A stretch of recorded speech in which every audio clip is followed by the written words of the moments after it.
Thank you for that warm welcome. I'd like to thank Grace and Ms. Jones for having me, as well as Montgomery County Department of General Services. As Grace mentioned, I have 10 years of experience with federal procurement. So a lot of my expertise and experience comes from the federal sector. But can the back people hear her, or do I need to come closer? Okay. All right, I'll do my best. Is that better? Okay, a lot of my experience comes from the federal sector, but in talking with Grace and in talking with Ms. Jones, a lot of the process and terminology is very similar.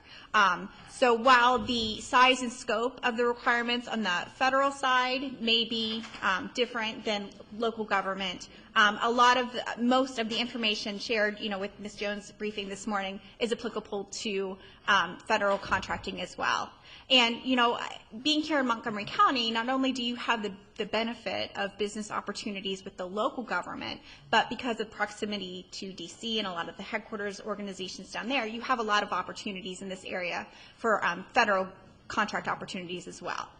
So, I highly encourage you, especially, in this economy, to, submit as many proposals as possible, because like Ms. Jones said, if you don't submit a proposal, you're guaranteed not to get it. Okay, so I'm quickly going to go through this information because, like I said, a lot of it reiterates what Ms. Jones shared with you earlier.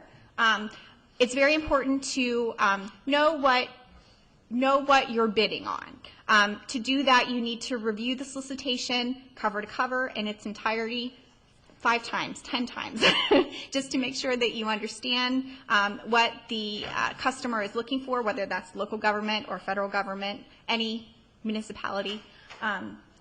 Understand what they're looking for, know the who, what, when, where, why, know if it's a pre-solicitation announcement, if it's a sources sought announcement, know if it's a solicitation that's going to be coming out imminently, know when your proposal is due, know the date of your submission, and how do they want you to submit it? Is it to be delivered in person? Do they want it electronically?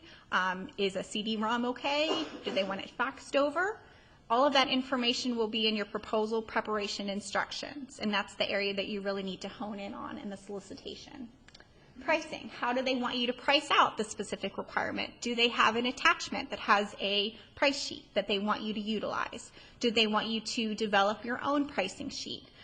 Do they want the price written in federal government, we call it our Section B, it's your supplies and services. Do they want it simply written in there? Depending on the size and scope of the requirement and what the government is buying, it can vary. So it's wise to be comfortable, with any of those scenarios. What's the minimum requirements of the solicitation? Are there certain certifications that you have to have? Is there a minimum number of years of experience that your key personnel have to have? You really need to hone in on that because if you don't meet those minimum requirements, like anything, you're not going to be rated favorably. What's the basis of evaluation? Now, when Ms. Jones was here earlier, she noted that for Montgomery County, IFBs are the only thing that are lowest price technically acceptable, and that your requests for proposals are evaluated, that there's evaluation criteria. In the federal sector, especially in the last 2 years with the budget crunch, we've seen that a lot more solicitations are coming out, RFPs and IFBs, as lowest price technically acceptable. But there's still evaluation criteria to meet that technical acceptance. So you still have to address, the evaluation criteria to even be in the technically acceptable, and then they're going to look at your price.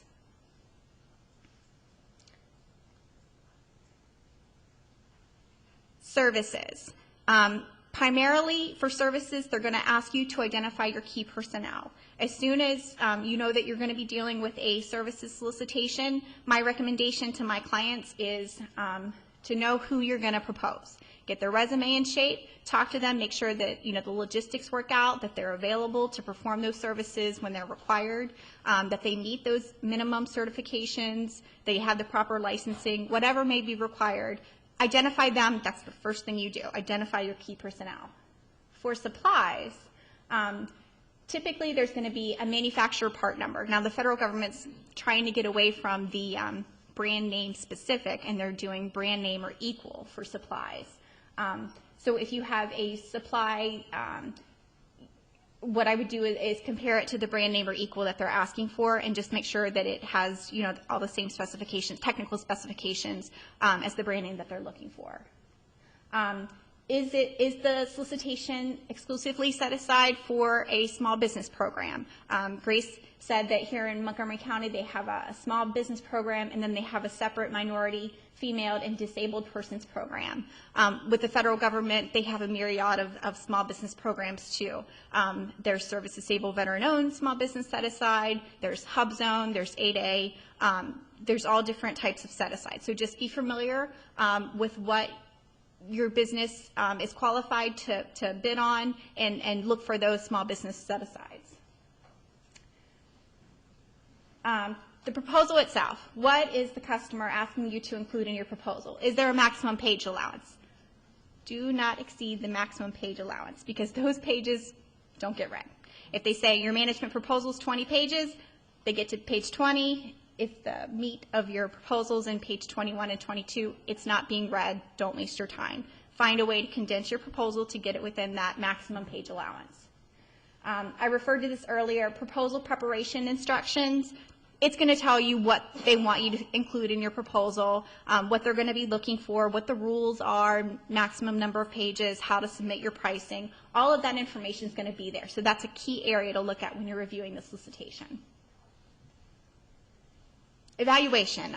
There were a lot of questions earlier of exactly what happens once I submit my proposal, what's the process to be evaluated. For federal solicitations, they tell you. They tell you what's going to happen when your proposal is submitted. They're going to tell you what the evaluation criteria is and how the evaluation team are going to rate your proposal based on those evaluation criteria. So that's another area that you really need to hone in on and address when you're reviewing your solicitation. They're going to tell you whether or not it's like lowest price technically acceptable, or if there's going to be a trade-off. For example, your technical proposal may be more important than your cost proposal. That's something they're going to tell you in the evaluation criteria. Amendments. With federal procurements, it's the same as Montgomery County procurements.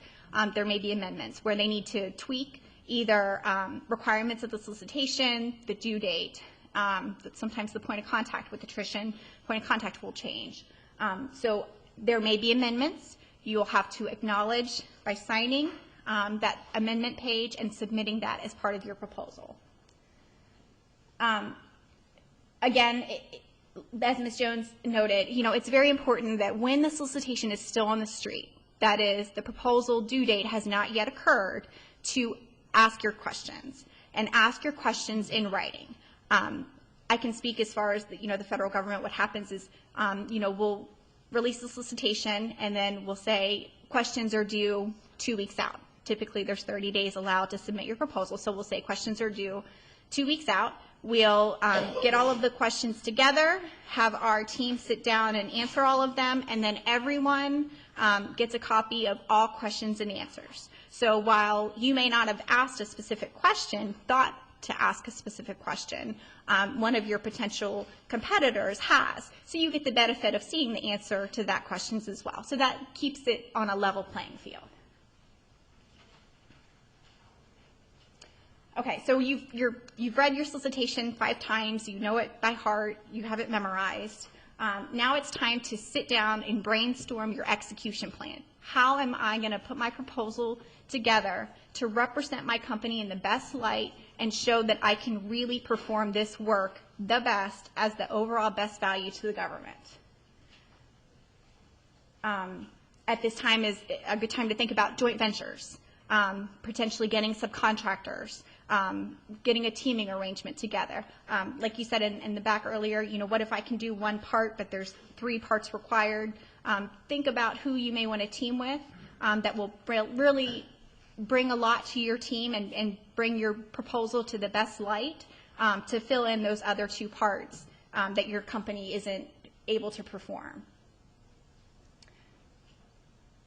Past performance is very important in any government, federal, local, any government acquisition. Past performance shows that you're able to successfully perform, and note I'm saying successfully perform, a project of a similar size and scope. that's going to put the comfort level, put the customer at ease with their comfort level. Okay, they've done this before. Okay, they know what they're doing. So it's really important to think about what past performance you want to include in your proposal that's really going to hone in on what your skill set is and how you've successfully performed these projects in the past. And how do I want to price this work? Is it lowest price technically acceptable? For a construction project, are they giving me a range? Are they telling me that it's somewhere between $25 and $50 million? And do I think I can do this work for between $25 and $50 million? If I think it's going to take at least $75 million to do the work, I may not necessarily rule it out. I may ask the question while the solicitation is still in the street. Are you sure you think an offer can successfully perform this work for under $50 million? Because I don't believe someone can. And that may make the government reconsider their scope, you know, and maybe pull a few things out to get it within that $50 million range. You may see a solicitation amendment come out where the new range is $50 million to $75 million. So it never hurts to ask based on your expertise and your knowledge of the marketplace. And who do I want to assign this project to?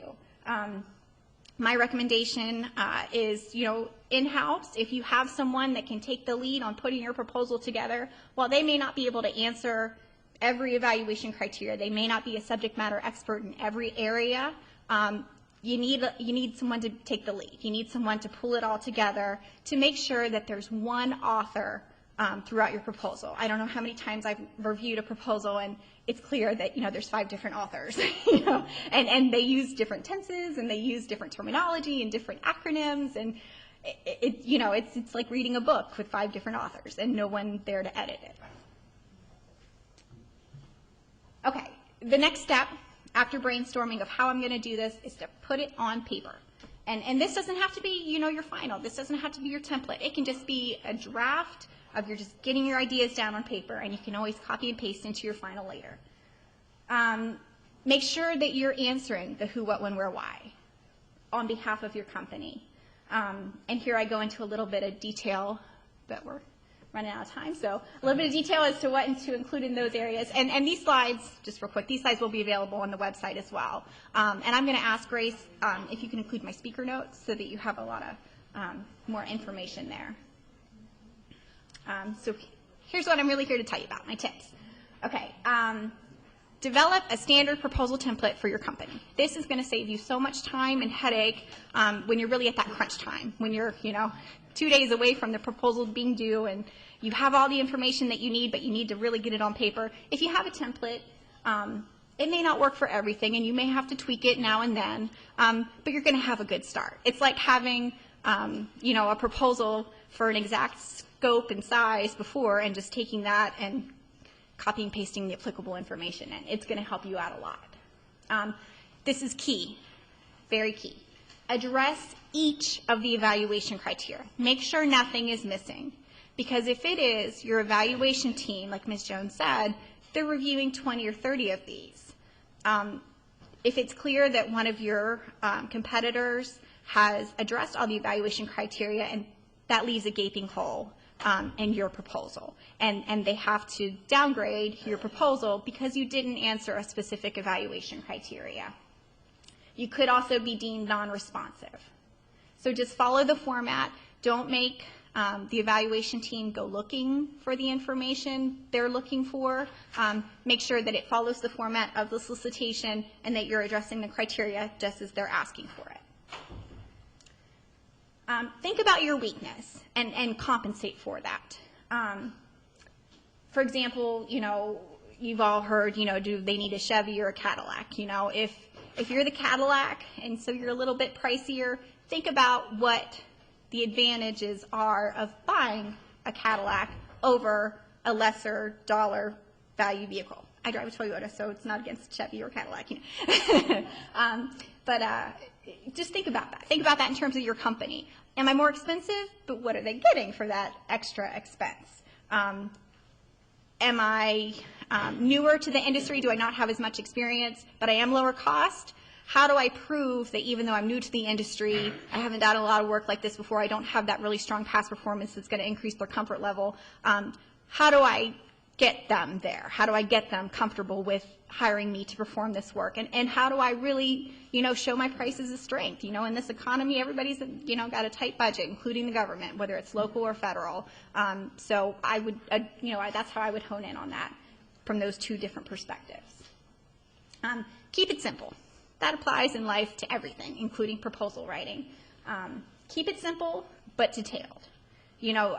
There's so many times that I've read proposals before that just have so much fluff in there, and I honestly lose myself in it. You lose yourself in all of that fluff, and sometimes I'm saying, well, what are they really trying to say? Just say it. Don't beat around the bush, just say it. Have a second set of eyes read your proposal prior to submission, because at midnight, when the proposal is due at 9 o'clock the next morning, you're tired. You're not choosing the words you think will best represent your company on paper. So have a second set of eyes review it at 8 o'clock in the morning before you submit it at 9 o'clock in the morning. And I'm going to go back to Ms. Jones' most important point. Make sure you get it there on time, because late is late, and she can't stop time, neither can anyone else that I've met so far. And here's my contact information, just to give you a little bit of information about my company. I was a government employee, federal government employee for 10 years. I recently decided to go out on my own and set up my own one-woman consulting firm because I found a niche market where companies, primarily small companies like yourselves, need some help navigating your way through the government contracting process. And so I have the expertise and experience, and I do consider myself a technical writer, to help you write a proposal that's really going to put your company in the best light. And I was fortunate enough to meet Grace, and she let me know about these outreach events. And so we decided that it would be good to collaborate in this event and have me come out and introduce myself to you, and also let you know what you can do to really write a good proposal, put your company and yourselves in the best light, whether it's at the local government level or the federal government level. So that's my contact information. If you have any questions, or feel free to contact me, even just to say hi. And I'll go ahead and take questions now. Yes, ma'am. This is something I never considered sitting here right now a lot. Do you think graphics is helpful, or, I mean, it doesn't say anything, it's just a picture. Okay, the question is, do I think graphics is important in a proposal? It depends. If it's an organizational chart, absolutely. If it's, a risk matrix, absolutely. If it's a pretty picture next to your content, no. It takes up space. Any other questions? Well, I did that quicker than I thought I could. Oh, I'm sorry. Yes, ma'am. I was going to say, now, maximum pages, you address maximum pages, but is there the chance of being too short, too brief? In my opinion, no. I've never seen a minimum page requirement in a solicitation. Typically, there is a maximum because, like I said, a lot of people will sort of beat around the bush before they actually get to the point. I'm of the thought that if you can say it succinctly in 3 pages, then I don't need to read 20 pages. So as long as you're addressing all the evaluation criteria and you feel like you've adequately explained your proposal in 3 pages, I wouldn't be concerned that you're not using all 20 pages that you're allowed. Yes, ma'am, did you have I just have a quick question that's probably a reliable time. We're small, some of us are really small, so although we can ask you for pricing, we can find get a feel for pricing on your website. I mean, it will change from one proposal to the next. I know. Right. Some of us are really small. Right, no, absolutely. I'm always talking to you, and where are you located? I work out of my home office right now. I'm in West Virginia. It's in West Virginia. It's about an hour outside of Rockville. I can talk to you offline about pricing, but I will say that, for every project, it is going to be different. But I do keep in mind what your needs are and what your budget is. Obviously, I'm a very small business, so when I went to get my business cards, of course, I wanted the Cadillac, but I went with the Chevy model. So I understand, if you have in-house capabilities and you feel like you're a strong technical writer and you just want me to be that second set of eyes, I can do that for a relatively low cost. If there's just one section of your proposal that you need me to write, I'll review the solicitation, review the information that you already have available, and give you an estimate on, my best guess on how many hours it's going to take me to get. But yeah, I can work with you on your budget, even if you're very, very, very small. Yes. Yes. So it sounds to me that even if they don't ask you how you're going to accomplish the project or give detailed previous experiences, that you're recommending that really is the bulk of your proposal. Yes. Honestly, in my experience, 10 years, and Ms. Jones, I'll let you speak on your experience, I've never seen where they haven't asked how you're going to accomplish the project. And in my federal experience, I've never seen where they haven't asked for past performance. And writing the solicitation when I, formerly was wearing my government hat, that was really the two things that were no-brainers that were going to be included in your solicitation. And then you worked all the other evaluation criteria around those two things. Yes, ma'am? In my experience, writing responses for RFPs that are just specifically for professional services, not commodities or products or anything else, the only latitude for writing something like this would be either your letter of interest or your company overview.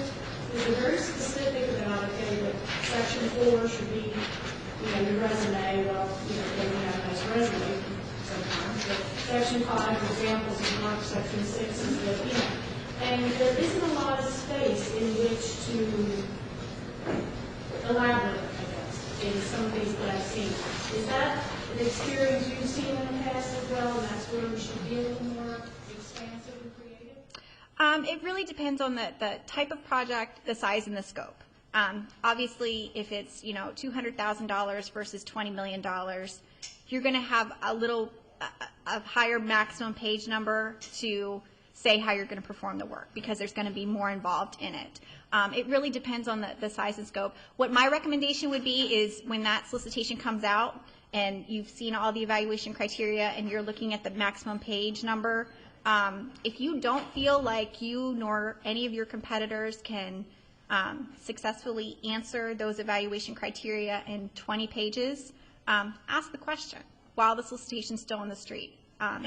Is there a chance that we could submit a 30-page management proposal? We don't feel like this is realistic. We don't feel like you're going to get any offers that really are able to answer each of the evaluation criteria. We recommend that you reconsider increasing the page number. It never hurts to ask the question. Yes, sir. The gentleman over here is trying to get. Oh, I'm sorry. Like right here. Yes, sir. Real quick on the past experience thing. By nature, the small businesses here are probably younger than 5 years, and it often is 5 years of experience in this particular field. How is it viewed when you say at a previous firm or at a previous with that experience? How's best to identify that? Well, are you speaking on behalf of your company or your key personnel? Well, Key personnel. Small thing, the key personnel is the company. Right, no, yeah. If it's your resume, obviously there's no problem because, there's the standard format and that's typical to include in there. If it's with, a previous firm, I would just confirm with your previous firm that there's no issue in including that information. There's no proprietary information, non-disclosure breaches that you're making by including that in your proposal. But then as far as how it's evaluated, the government, the evaluation team understands that people change jobs. You've been with one company for 25 years, you have this expertise and knowledge, and you've decided to go out on your own and start your own small business. And that's very admirable, especially to those of us that are, capitalists at heart. As long as the specific information is addressed, as long as the size and scope of the previous past performance is comparable to what they're looking for in this solicitation, it will be viewed favorably by the evaluation team. Yes, ma'am.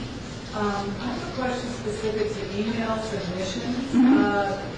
I have seen people submit Word documents, which seems a little risky to me that they can be changed.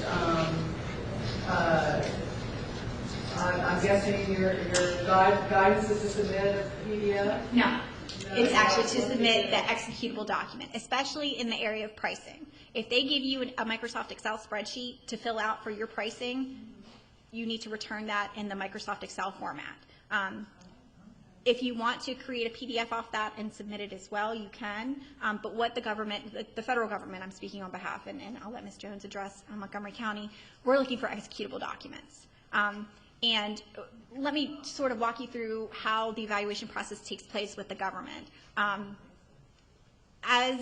When proposals are submitted, you know, the evaluation team, like Ms. Jones said, reviews it to make sure that they've acknowledged all the amendments, that they've completed all the required information, that they meet the minimum requirements. And then it's split apart and broken out into the varying evaluation teams. Your cost volume will go one way, your management will go one way, your technical will go one way, and if there's a past performance volume, it'll typically go one way as well. So what those teams do is they have pre-populated sheets of the evaluation criteria, and they will go against your specific volume to make sure those evaluation criteria have been addressed and how well they've been addressed, and they will rank you. They will rate you, assign points, and they will rank you ultimately, come to a consensus, decide, you know, who is the overall best value to the government, and then that's recommended to what we call the source selection authority. And he or she puts together a source selection decision document, and typically what happens is from your Word document proposal, if you have something in there that's really you know, a technically superior solution to this project, they'll copy and paste that and put it in their source selection decision document and say, Team XYZ is proposing this, and they'll include it in there. So it's just, you know, like anything, you know, if there's good information in one document and it needs to be included in the other document, it just makes it easier for them to use that rather than just retyping it. And your cost proposal, typically you'll see that there's an Excel spreadsheet that they want you to fill out. It's because not only are they reviewing your cost submission, they're determining cost realism, how realistic is it, and they're doing a cost reasonableness, how reasonable is it. So they may tweak your numbers. You may see that your proposed price and ultimately your evaluated price are two different things, because perhaps for the base year you have a price, and then for each option year you say that your rates for your senior technical people that are it's a competitive industry, that their salaries are only going to go up by 0.5%, you know, and the rest of the market is saying, nope, they're going to go up by 3%. Well, then that's not reasonable. So they're going to adjust your option years accordingly of what's a realistic price of how far those salaries are going to go up. So that's why they need them in an executable format. Can I ask another, not really follow-up, but different question? Sure. Can you talk about cover letters, how to, you know, what should you address in your cover letter? How can that be an asset or a tool? As far as marketing, I think, you know, your cover letter, the terminology that I'm used to is your capability statement. When you're marketing your firm to the government, whether it's local government or federal government, you really want to just hone in on how you stand out from your competitors. But as far as including like a capability cover letter in your proposal, if it's not adding value, if it's not addressing one of those evaluation criteria, I would nix it. I wouldn't include it. That's not to say that you can't copy and paste information from your capability statement in order to address one of the evaluation criteria. But to just put it in there as a cover page, I would nix it. Are there any other questions? Am I missing anyone? Well, I think we've wrapped it up right on time. Thank you.